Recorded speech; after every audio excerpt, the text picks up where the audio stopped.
श्री शिवाय नमस्तु भयम। दोस्तों, जैसा कि आप सभी लोग जानते हैं कि 3 जुलाई 2026 यानी शुक्रवार को पड़ रही है आषाढ़ मास की कृष्ण पक्ष संकष्टी गणेश चतुर्थी व्रत। और दोस्तों, यह है वह तिथि है जो आषाढ़ मास में पड़ने वाली सबसे बड़ी तिथि है, क्योंकि यह शुक्रवार के दिन पड़ रही है और इसका बहुत ही बड़ा और विशेष महत्व होता है। पूज्य गुरु जी ने कहा है कि अगर कभी भी मौका लग जाए और आषाढ़ महीने की चतुर्थी तिथि शुक्रवार को पड़ जाए तो आप लोगों को 11 चावल के दाने का उपाय तो अवश्य ही करना चाहिए। इन दोनों का संयोग बहुत ही कम आता है। इसी के साथ में गुरु जी ने अपने शिव पुराण कथा में बताया है कि इस दिन आपको 11 चावल दाने का उपाय तो आपको अवश्य ही करना चाहिए, क्योंकि ऐसा दिन पूरे साल में सिर्फ एक ही बार आता है। और दोस्तों, आप सभी लोग जानते हो कि शुक्रवार चतुर्थी तिथि का अगर सबसे बड़ा कोई उपाय है तो वह 11 चावल के दाने वाला उपाय। तो दोस्तों, इस शुक्रवार चतुर्थी तिथि के दिन आप लोगों को इस 11 चावल दाने वाले उपाय को जरूर करना है। बहुत सारे लोग होंगे जिन लोगों ने इस उपाय को ना किया हो, मतलब पूरा साल निकल गया, उन्होंने किसी भी दिन इस 11 चावल के दाने वाले उपाय को ना किया हो। पर दोस्तों, आपके पास एक आखिरी मौका बचा हुआ है जो कि 3 जुलाई शुक्रवार चतुर्थी तिथि के दिन है। तो इस दिन आप लोगों को इस वाले उपाय को जरूर कर लेना है। भले ही आप पूरे महीने भर इस उपाय को ना किया हो, पर अगर आपने इस आषाढ़ महीने की चतुर्थी तिथि के दिन अगर इस वाले उपाय को कर लिया तो आपको इस उपाय को करने का वह फल मिलेगा जिसकी आपने कभी कल्पना भी नहीं करी होगी। इसीलिए आप लोग इस वाले उपाय को एक बार जरूर कर लेना है, ताकि आप लोगों के हाथ से यह मौका ना जा सके और आपको इस उपाय को करने का फल मिल सके। दोस्तों, यह उपाय पंडित जी ने अपनी अभी की ही श्री शिव महापुराण की कथा में बताया है जी। इस उपाय को आज हम आपको बहुत अच्छे से समझाने वाले हैं। इस वीडियो को देखने बाद इस उपाय को समझने के लिए आपको कोई और वीडियो को देखने की जरूरत नहीं पड़ेगी। तो चलिए दोस्तों, उपाय को शुरू करते हैं। देखिए, ये इस आषाढ़ महीने के शुक्रवार चतुर्थी तिथि के दिन ये इतना खास होता है, इतना महत्वपूर्ण होता है, देखा गया है। कभी कभी बड़े बड़े पूजा पाठ अनुष्ठान से जो मनोकामना पूर्ण नहीं होते, वो आषाढ़ महीने के शुक्रवार चतुर्थी तिथि के दिन एक छोटे से उपाय करने से ही आपकी मनोकामना पूर्ण हो जाती है। और बहुत सारे लोग इस उपाय को किया भी है और उनको इस उपाय को करने का फल भी जरूर मिला है। अगर आप लोग भी इस उपाय को करना चाहते हैं तो आप इस उपाय को पहले अच्छे से समझ लेना, सुन लेना, उसके बाद करना, आपको इस उपाय का फल जरूर मिलेगा।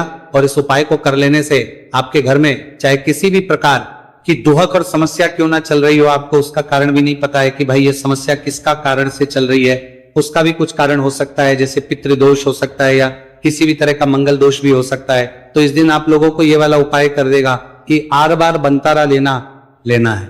ये एक ऐसा उपाय है जिस उपाय को अगर किसी विशेष दिन पर किया जाए तो भाई उस विशेष दिन का जो है वो तो हमें मिलता ही मिलता है, पर हमने उस दिन पर इस उपाय को किया है तो हमें उससे भी बड़ा फल मिलता है और फल बहुत जल्दी मिलता है, क्योंकि आप इस पूरी किया गया है, कितना करके प्रति किया गया है, उपाय को बहुत ही बड़े और विशेष पर कर रहे हो। तो चलिए अब उपाय के बारे में बात करते हैं, लेकिन उससे पहले आप लोगों को यह जानना आवश्यक है कि आखिर ये उपाय किस समय करना है, किसको करना है और कैसे करना है। तो चलिए हम आगे आपको वीडियो में एक एक करके बता देते हैं। लेकिन उससे पहले अगर आप लोग हमारे चैनल पर पहली बार आए हैं या फिर मेरी आवाज आज पहली बार सुन रहे हैं तो हमारे चैनल को सब्सक्राइब जरूर कर लेना और इस वीडियो को करके कमेंट बॉक्स में श्री शिवाय नमस्तु भयम ओम नमः शिवाय जरूर टाइप कर देना। तो दोस्तों, इस 11 चावल के दाने वाले उपाय को हमें इस शुक्रवार चतुर्थी तिथि के दिन कैसे करना है, किसको करना है, किस समय करना है और कहां पर करना है, ये सारे सवालों के जवाब आपको इस वीडियो में मिल जाएंगे। और जो ये वीडियो देखेगा भाई उसको 11 चावल के दाने वाला उपाय जरूर करना चाहिए, क्योंकि इस दिन एक चावल के दाने का बहुत ही बड़ा और विशेष महत्व होता है। और जब बात आ जाए 11 चावल के दाने की तो यह सोने पर सुहागा वाली बात हो जाती है और ये एक बहुत ही बड़ा उपाय हो जाता है इस शुक्रवार चतुर्थी तिथि का। तो अब दोस्तों, इस 11 चावल के दाने वाले उपाय को आखिर करना किसको है, सबसे पहले हम लोग वो बात जान लेते हैं। तो देखो, घर की जो बड़ी माताएं बहनें होती हैं, उन माताओं बहनों में से कोई भी एक बड़ी माता बहन इस वाले उपाय कर सकती है। और दोस्तों अगर आप चाहे तो अपने घर में से सभी सदस्यों को भी इस उपाय को करवा सकते हैं। अगर किसी व्यक्ति की खुद की कोई मनोकामना है, खुद की कोई दुख और परेशानी है जो कि वह अपने लिए ही करना चाहता है, इस वाले उपाय को तो वह खुद अपने लिए भी कर सकता है। बाकी अगर कोई घर में से ऐसा है जो कि अपने पूरे घर परिवार की सुख और शांति के लिए यह वाला उपाय करना चाहता है तो भाई वो भी कर सकता है, उसमें भी कोई दिक्कत वाली नहीं है। कहने का मतलब यह है कि इस उपाय को हर एक सदस्य भी कर सकता है और पूरे घर परिवार के सदस्य के लिए घर की बड़ी माताओं बहनों में से कोई एक माता बहन भी कर सकती है। माताएं बहनें अगर घर में उपस्थित ना हो या वो यह वाला उपाय ना कर पा रही हो तो फिर घर का कोई बड़ा सदस्य भी इस 11 चावल के दाने वाले उपाय को कर सकता है, चाहे फिर वो पुरुष ही क्यों ना हो, उसमें कोई भी दिक्कत वाली बात नहीं है। अब दोस्तों इस 3 बल के दाने वाले उपाय को हमें करना कहां पर है? हमें इसे शिव जी के मंदिर में जाकर करना है। बहुत सारे लोग प्रश्न करते हैं हर एक उपाय को करते समय क्या हम इस उपाय को घर पर कर सकते हैं? तो इस वाले उपाय को आप घर पर नहीं कर सकते हो। इस वाले उपाय को करने के लिए आपको शिव जी के मंदिर ही जाना पड़ेगा। उसके बाद में दोस्तों जो अगला प्रश्न निकल कर आता है वह ये आता है इस उपाय को लेकर कि आखिर इस उपाय को हमें किस समय करना है, सुबह के समय करना है कि शाम के समय करना है? तो देखो इस वाले उपाय को आप लोग सुबह के समय भी कर सकते हो और शाम के समय प्रदोष काल में भी कर सकते हो। अब अगर आप पूछो कि भाई सबसे उत्तम समय कौन सा रहेगा इस 31 चावल के दाने वाले उपाय को करने का, तो हम आपसे बस यही कहेंगे कि इस उपाय को आप सुबह के समय करेंगे तो ज्यादा बेहतर होगा। बाकी अगर प्रदोष काल शाम के समय भी करेंगे तो भी अच्छा होगा, उसमें कोई भी दिक्कत वाली बात नहीं है। तो अब दोस्तों अगली सबसे बड़ी और महत्वपूर्ण बात आती है, वह यह आती है कि सुबह अगर हम उपाय को करेंगे तो हमें कितने बजे से लेकर कितने बजे तक के बीच में करना है, और शाम के समय प्रदोष काल में करेंगे तो हमें कितने बजे से लेकर कितने बजे के बीच में करना है। तो देखो सुबह जितनी जल्दी हो सके आप उपाय को करने की कोशिश करना। बाकी अगर किसी कारणवश लेट भी हो जाओ थी, देर भी हो जाए तो 10 या 11 बजे तक भी आप उपाय कर लेना, पर 12 बजे से ज्यादा देरी ना हो। ठीक है, इस बात का ध्यान रखना। उसके बाद में दोस्तों अगर शाम के समय प्रदोष काल की बात करें, प्रदोष काल का जो समय है होता है वो शाम के 6 बजे से शुरू हो जाता है। मतलब शाम के 6 बजे से लेकर 7 बजे के बीच का जो समय होता है यह समय प्रदोष काल का समय होता है। पर अभी जो मौसम चल रहा है इस मौसम में जो है शाम बहुत देरी से होती है, तो आप इस उपाय को 7 या 8 बजे के बीच में भी कर सकते हो। मतलब शाम के 6 बजे से 8 बजे के बीच में आप कभी भी इस वाले उपाय को कर सकते हो, उसमें कोई भी दिक्कत वाली बात नहीं है। अब दोस्तों यहां पर इस उपाय को लेकर एक और सबसे बड़ी बात यह निकल कर आती है कि इस 11 चावल के दानों को हमें लेना कहां से होता है, और हमें इस उपाय को करने के साथ में क्या और कुछ भी सामग्री ऐसी होती है जो शिव जी के मंदिर लेकर जानी पड़ रहती है। तो देखो यहां पर हम आपको बता दें, सबसे पहले आप लोग ये जान लो कि ये जो 3 चावल के दाने वाला उपाय है, सिर्फ और सिर्फ आप उपाय की सामग्री लेकर कभी भी शिव जी के मंदिर मत जाना, क्योंकि हमें भगवान के सामने ये नहीं दर्शा है कि अगर हम भगवान शिव जी के मंदिर आए हैं तो अपने फायदे के लिए आए हैं।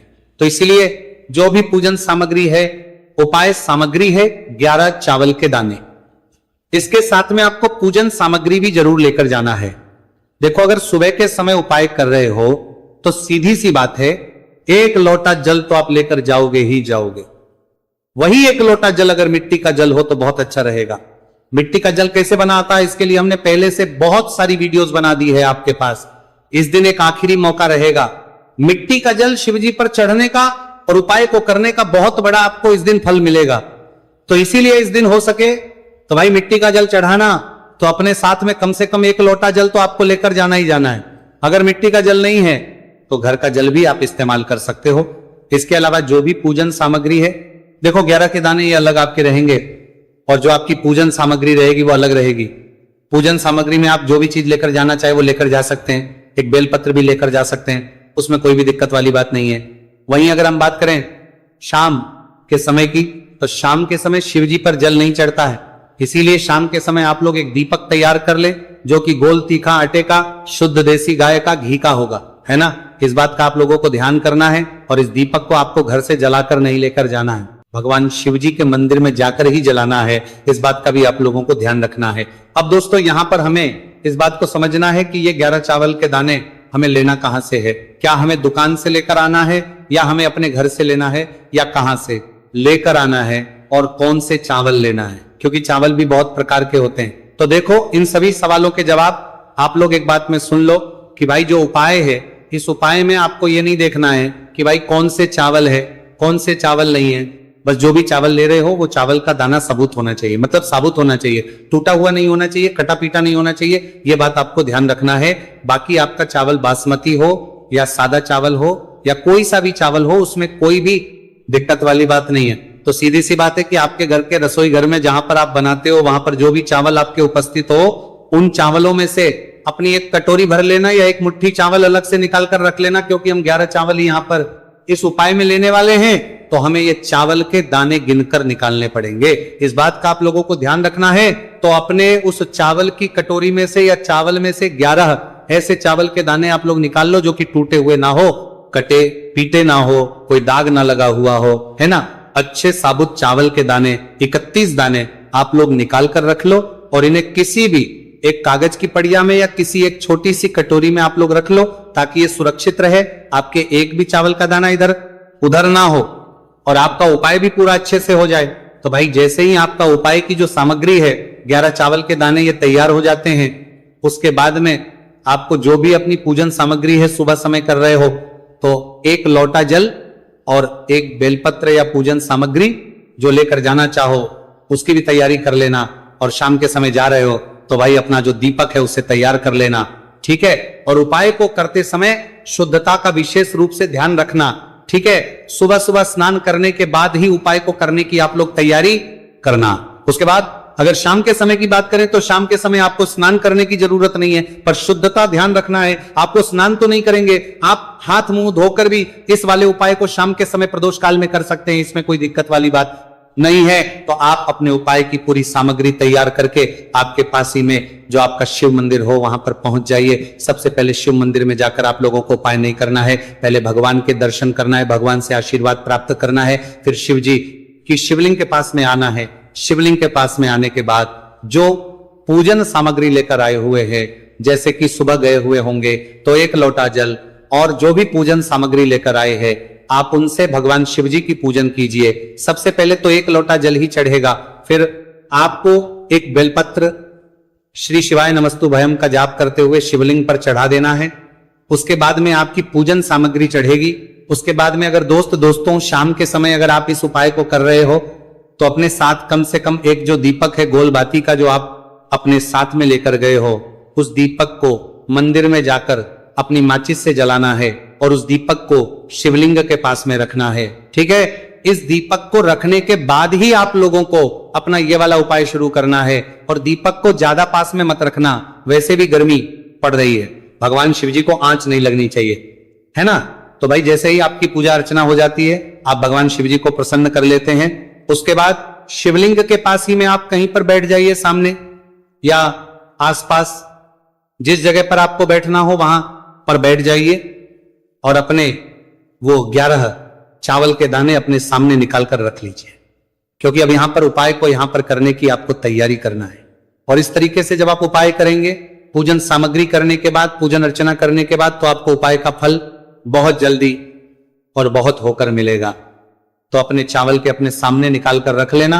और ये जो उपाय है ये आपकी सीधे हाथ की हथेली से होगा, इसलिए इस बात का भी विशेष रूप से ध्यान रखना है। तो सीधे हाथ की हथेली का प्रयोग करके ही आप लोग अपना इस वाले उपाय को करना। अपने सामने जो भी आपके कागज की पुड़िया है उसको खोलकर रख लो, या कटोरी है तो भाई उसे अपने सामने रख लो और अपने वो 11 चावल के दाने निकाल लो, ठीक है। उसके बाद में दोस्तों अब आपको क्या करना है कि शिवलिंग आपके सामने होगी, तो आपने वो 11 चावल के दाने एक एक करके जहां पर आपने बेलपत्र चढ़ाए हैं, आपको शिव जी के शिवलिंग के ऊपर चढ़ाना है। कहां पर चढ़ाना है? शिवलिंग के ऊपर चढ़ाना है और कहीं पर भी नहीं चढ़ाना है।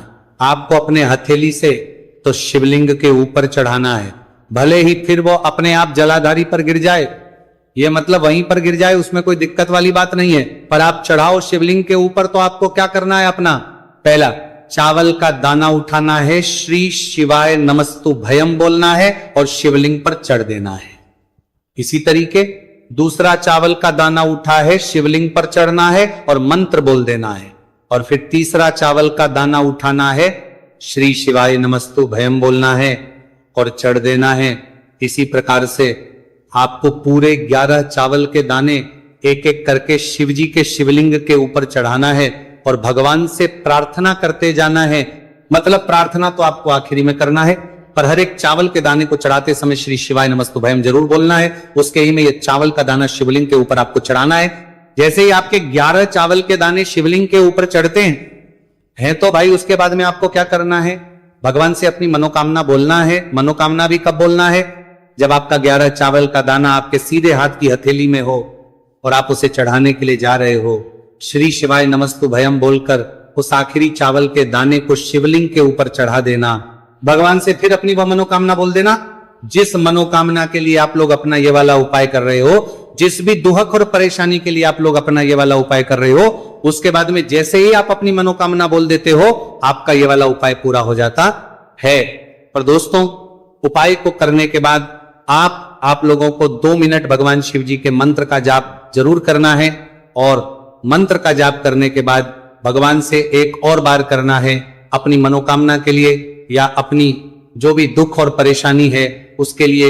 इसके बाद में आप लोग भगवान को देखकर, भगवान से प्रार्थना करके, उनसे आशीर्वाद लेकर वहां से उठ सकते हैं और अपने घर पर जा सकते हैं। बस दोस्तों, यहां पर ये वाला उपाय पूरा हो जाता है। इस तरीके से जो भी व्यक्ति छोटी छोटी चीज का ध्यान रखते हुए इस 11 चावल के दाने वाले उपाय को करेगा, निश्चित सी बात है उसे उसकी मनोकामना पूरी होगी और जो भी दुख और परेशानी है वह भी बहुत ही जल्दी दूर होंगे। तो दोस्तों, ये थे पूज्य गुरु जी द्वारा बताए गए कुछ बहुत ही खास उपाय। अगर आपको जानकारी अच्छी लगी हो तो वीडियो लाइक करिएगा। मिलते हैं फिर एक नए वीडियो के साथ।